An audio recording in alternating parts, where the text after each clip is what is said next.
Assalamualaikum warahmatullahi wabarakatuh. Yang terhormat kepada dosen pengampu. Buat berapa sih ya? Assalamualaikum warahmatullahi wabarakatuh.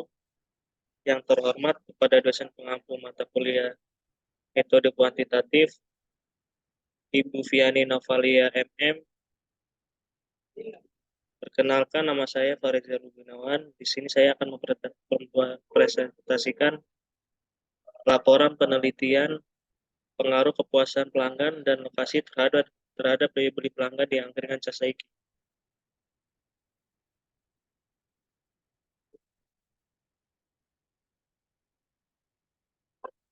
Hipotesis penelitian.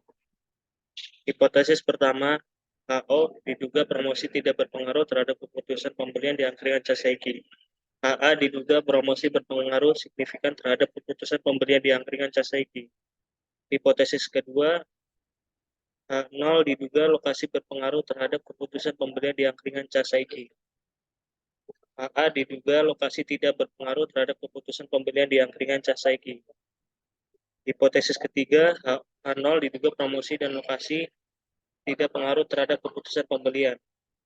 HA diduga promosi dan lokasi berpengaruh signifikan terhadap keputusan pembelian. Definisi konseptual variabel-variabel. Definisi konseptual promosi X1 menurut Lopio ADI 2013-92, menurut Armstrong 2014-77, menurut Ciptono 2015 387, menurut Hermawan 2013 210, menurut Swasta dan Mesta 2014 135. Definisi konseptual lokasi X2 menurut Ciptono 2015 345, menurut Huriyati 2015 36, menurut Heiser dan Render 2015 55, menurut Kotler dan Armstrong 2014 76, menurut Lupio Adi 2016 96.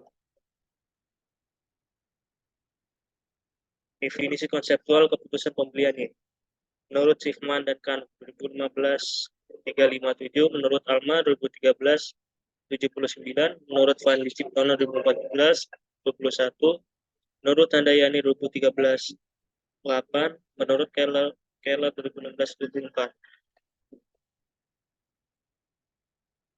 Kisi-kisi instrumen, yaitu di dimensi promosi ada periklanan, promosi, penjualan, publisitas, pemasaran langsung, word of mouth, personal selling. Di dimensi lokasi, akses lokasi, visibilitas, lalu lintas, tempat parkir, lingkungan yang mendukung. Di dimensi keputusan pembelian, ketertarikan produk, pembelian, pilihan merek, jumlah pembelian, waktu pembelian, dan evolusi alternatif. Selanjutnya ada data umum responden dan data mentahan hasil kuesioner.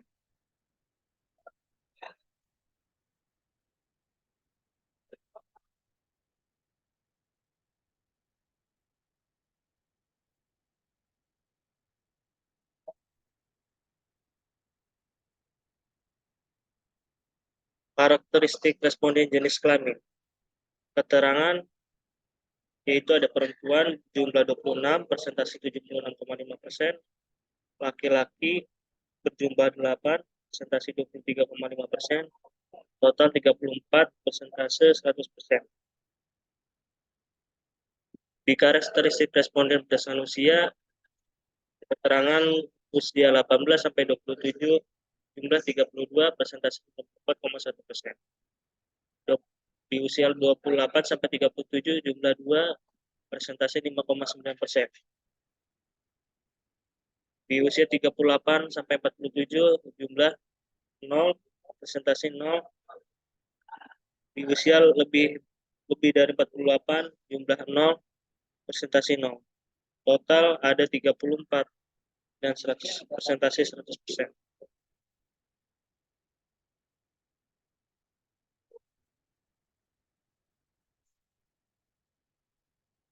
Di karakteristik responden berdasarkan tingkat pendidikan akhir, keterangan pendidikan tingkat SMP jumlah 0, persentase 0%. Di SLT SMK berjumlah 20, persentase 58,8%. Di pendidikan diploma jumlah 0, persentase 0%. Di pendidikan S1, S2, S3 jumlah 14, persentase 41,2%. Total jumlah 34, persentase 100%.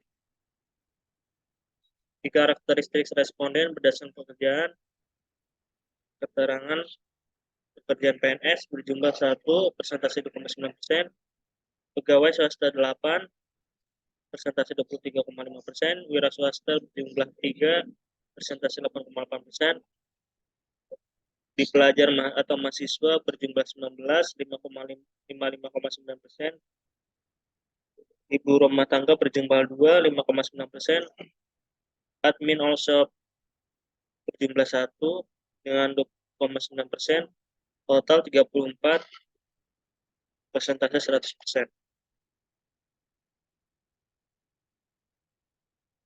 Karakteristik responden berdasarkan domisili. Keterangan di Kota Bekasi berjumlah 30, persentase 88,2%, di Kabupaten Bekasi berjumlah 1, 2,9%, luar Kota Bekasi berjumlah 3, 8,8%, total 34 per 100%.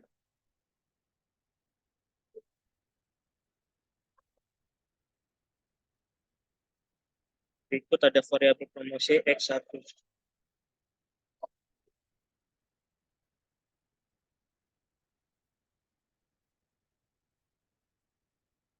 Selanjutnya ada variabel keputusan pembelian Y.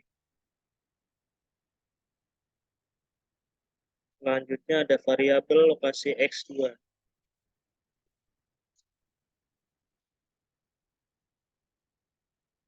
Uji statistik deskriptif. Berdasarkan hasil uji coba statistik di atas dapat kita gambarkan distribusi yang didapat oleh peneliti adalah: pertama, variabel promosi X1 dari data tersebut bisa dideskripsikan bahwa nilai minimum 33, sedangkan nilai maksimum sebesar 50. Nilai rata-rata promosi sebesar 41,32 dan standar deviasi data promosi adalah 5,341. Yang kedua, ada variabel lokasi X2 dari data tersebut bisa dideskripsikan bahwa nilai minimum 30, sedangkan nilai maksimum sebesar 30, nilai rata-rata lokasi sebesar 41,06 dan standar deviasi data lokasi adalah 5,805. Yang ketiga, variabel keputusan pembelian Y dari data tersebut bisa dideskripsikan bahwa nilai minimum 24, sedangkan nilai maksimum sebesar 40, nilai rata-rata keputusan pembelian sebesar 34,65 dan standar deviasi data keputusan pembelian adalah 4,498.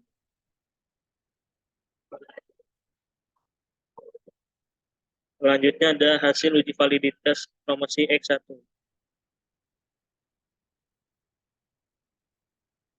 Dari tabel 16 dapat diketahui bahwa nilai R hitung yang didapatkan oleh masing-masing variabel hambat psikologis memiliki R hitung yang lebih besar daripada R tabel yang memiliki nilai 0,344.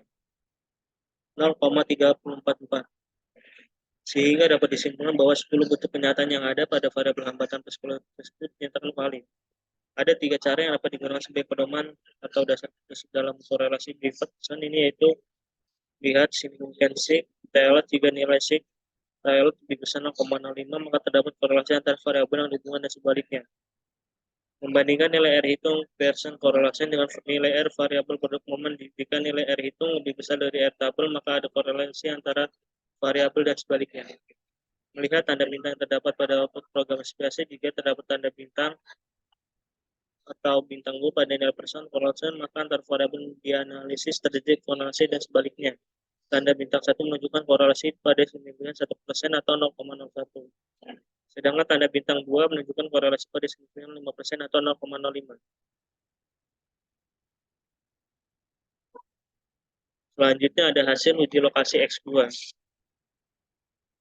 Dari tabel 17 dapat diketahui bahwa nilai R hitung yang didapatkan oleh masing-masing variabel hambatan psikologis memiliki R hitung yang lebih besar daripada R tabel yang memiliki nilai 0,34.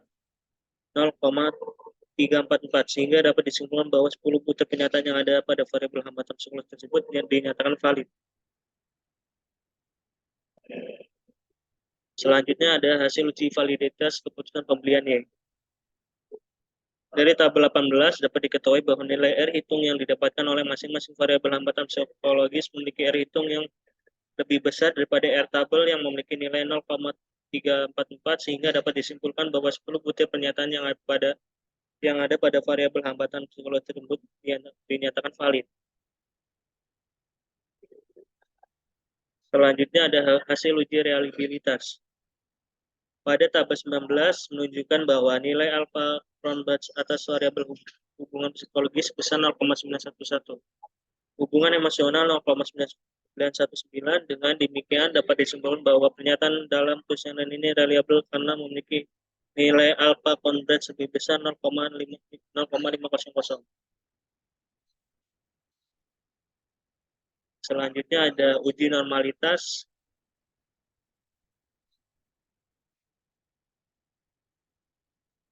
Pada metode Kolmogorov-Smirnov, jika nilai signifikan lebih besar 0,05, maka variabel berdistribusi normal dan sebaliknya. Jika signifikan lebih besar 0,5,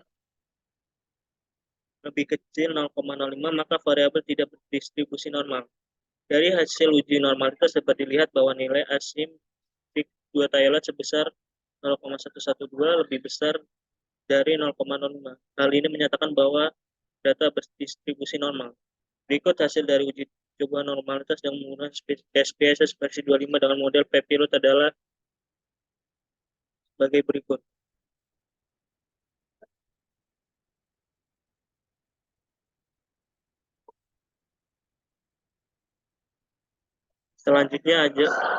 Selanjutnya ada hasil uji multikolinialitas berdasarkan tabel 20 output koefisien pada bagian collinearity statistik diketahui nilai toleransi untuk variabel promosi X1 sebesar 0,178 lebih besar dari 0,10 dan lokasi X2 sebesar 0,178 lebih besar dari 0,10. Sementara nilai variance influence factor atau FIF untuk variabel promosi X1 sebesar 5,604 lebih kecil 10,00 dan lokasi X2 sebesar 5,004 lebih kecil 10,00. Maka mengacu pada dasar pengambilan keputusan dalam uji multikolinialitas dapat disimpulkan bahwa tidak terjadi multikolinialitas. Selanjutnya ada hasil uji head test heterosidasitas. Berikut hasil dari uji heterosidasitas dengan menggunakan program SPSS versi 25. Gambar di atas menunjukkan titik-titik menyebar secara acak serta tersebut dengan baik di atas maupun di bawah angka 0 pada sumbu Y. Dan titik-titiknya menyebar secara acak tanpa membentuk pola tertentu. Berarti tidak ada histerekodisitas sehingga model regresi ini layak digunakan untuk memprediksi keputusan pelanggan berdasarkan variabel yang mempengaruhinya, yaitu promosi dan lokasi. Selanjutnya ada uji regresi linear sederhana.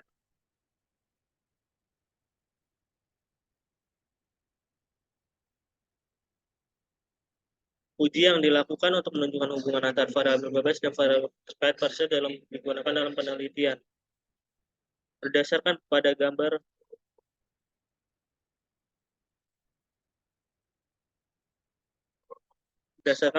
uji regresi linear sederhana, maka diperoleh persamaan regresi linear sederhana sebagai berikut.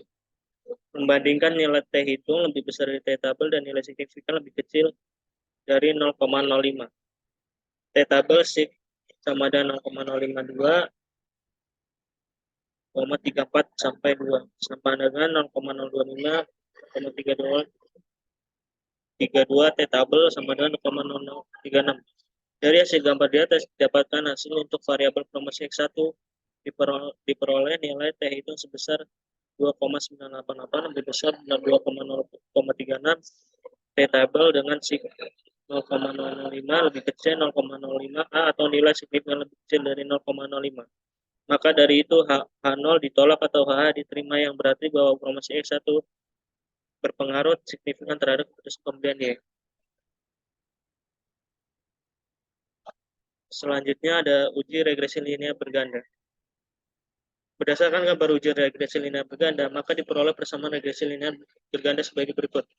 Membandingkan nilai F hitung lebih besar dari F double dan nilai signifikan lebih kecil dari 0,05 F double dibanding DFF jumlah variabel dan DFN2 jumlah sampel dikurang jumlah variabel bebas dikurang 1 sama dengan 2,34 dikurang 2 dikurang 1 sama dengan 2,30. Nilai F tabel yang diperoleh sama dengan 3,32.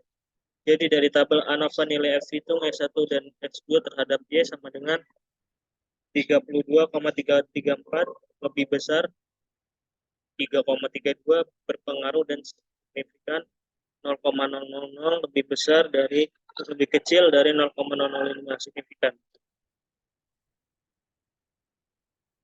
Selanjutnya ada tabel hasil uji korelasi. Kolom R square menunjukkan seberapa besar persentase pengaruh terhadap variabel X1 dan X2 terhadap Y. Pada tabel modul summary, R square sama dengan 0,676 atau 67,6%. Sekian presentasi dari saya. Apabila ada tutur kata yang berkurang, mohon maaf. Assalamualaikum warahmatullahi wabarakatuh.